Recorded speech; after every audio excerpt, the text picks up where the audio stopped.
ఈరోజు మనం chicken gravy with biryani piece ఈ వంట చేద్దాం. ఈరోజు మనం ముందుగా 1 కేజీ చికెన్ని పెద్ద పీసులు అంటే బిర్యానీ పీసులు కదండి, పెద్దగా కట్ చేయించుకోవాలి. నేనైతే స్కిన్తో తీసుకున్నాను, మీరు స్కిన్లెస్ అయినా తీసుకోండి. 1 కిలో తీసుకున్నాను. ముందుగా కళాయి తీసుకొని డైరెక్ట్ అందులోనే వేసేసుకోవాలన్నీ. కేజీ చికెన్ పీసులు తీసుకున్నాను, అందులోకి ఉప్పు వేస్తున్నాను. తర్వాత 3 యాలకులు, 3 లవంగాలు, ఇందులోనే పచ్చిమిర్చి, కరివేపాకు, ఆనియన్, ఇందులోనే పుదీనా ఇప్పుడు వేయాలండి, కొత్తిమీర లాస్ట్లో వేసుకున్నాం. పుదీనా, తగినంత పసుపు, తగినంత సాల్ట్. ఇప్పుడు 1 స్పూన్ వేసానండి, తర్వాత మళ్ళీ మనం చూసేసుకుందాం, లేదా ముక్క పడుతుంది.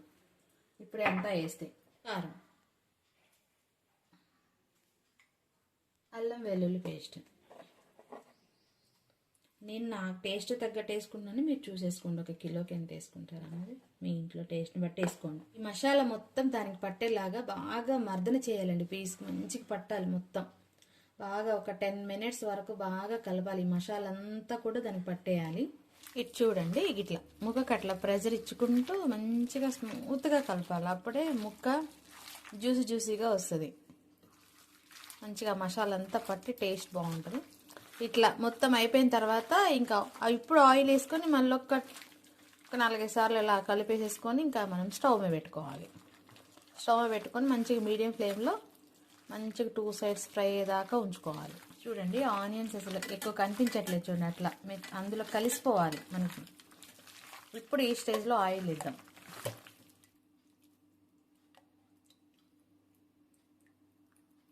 పెద్ద పీసులు కాబట్టి నేను 4 టేబుల్ స్పూన్స్ వేస్తున్నానండి. ఇంక ఇప్పుడు ఒకసారి స్మూత్గా దాన్ని కలిపేసుకున్నాం. ఇలా కలిపి పెట్టుకున్నాక టైం ఉంటే ఒక 1/2 అవర్ పక్కన పెట్టుకున్నాం అనుకోండి, ఇంకా చాలా బాగా ముక్క జ్యూసీగా వస్తుంది. లేదు టైం లేదని పెట్టుకున్నా కూడా పర్వాలేదు, అలా అయినా వండుకోవచ్చు. ఇప్పుడు స్టవ్ వెలిగించుకొని మనం పొయ్యి మీద పెట్టుకున్నాం. ఇలా పెట్టుకుని ఒక 5 మినిట్స్ మూత తీసేసి మీడియం ఫ్లేమ్లో ఫ్రై చేసుకోవాలి. ఇలా 5 మినిట్స్ మనం 2 సైడ్ తిప్పుకొని ఫ్రై చేసుకోవాలి. ఫ్రై చేసుకున్నాక ఇప్పుడు కొంచెం సిమ్ చేసుకొని మూత పెట్టి ఒక 10 మినిట్స్ ఉడికించుకోవాలి. ఇంట్లో పెట్టి 5 మినిట్స్ ఉడికించాక ఇట్లా ఆయిల్ పైకి తెలుదండి. ఈ స్టేజ్లో వేడి నీళ్ళు 1 గ్లాస్ వేసుకోండి. వేడి నీళ్ళే వేయాలండి. ఎప్పుడైనా మనం కర్రీస్లో వాటర్ వేసుకోవాలనుకున్నప్పుడు చన్నీళ్ళు వేస్తే ముక్క గట్టితనం అంటే రబ్బర్ లాగా అయిపోతుంది. అదే మనం హాట్ వాటర్ వేసుకున్నాం అనుకోండి, జ్యూసీగా ఉంటుంది. నేను ఇప్పుడు వాటర్ ఎందుకు వేసానంటే గ్రేవీ కోసం. ముక్క బిర్యానీ పెద్ద ముక్క కదండి, అది ఉడకాలంటే కూడా కొంచెం వాటర్ వేయాలి. మనం అచ్చం ఆ గ్రేవీతో అన్నా కూడా అంత మంచిగా ఉడకదు జ్యూసీగా. కొంచెం గ్లాస్ వాటర్ వేసుకుని మనం మళ్ళీ కొంచెం మీడియం ఫ్లేమ్లో పెట్టి ఒక 5 మినిట్స్ ఉడికించుకుంటే ముక్క మంచిగా ఉడికిపోతుంది.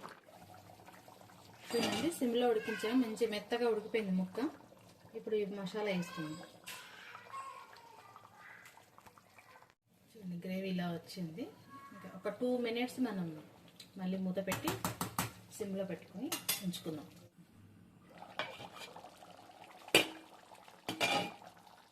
ఇప్పుడు కొత్తిమీర వేస్తున్నాం. అంతే అండి, ఒక 2 మినిట్ ఒక 1 మినిట్ ఉంచేసేసి దించేసేసుకోండి. గ్రేవీ చూడండి అండి, ఇట్లా ఉంచుకుంటే కావాలంటే ఇంకా కొంచెం దగ్గర కావాలంటే కూడా చేసుకోవచ్చు. మంచిగా అంటే కొంచెం ఎక్కువ మెంబర్స్ ఉన్నప్పుడు ఇలా చేసుకుంటే కొంచెం ఆట వస్తుంది. అయిపోయిందండి, ఫైనల్లీ డన్.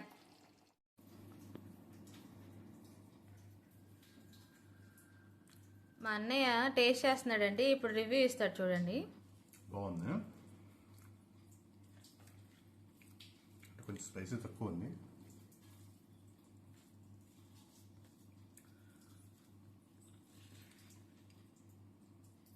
ముక్క ఎలా ఉంది?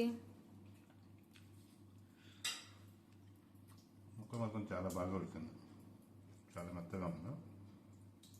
పీస్ తీసుకుంటూ వస్తుంది.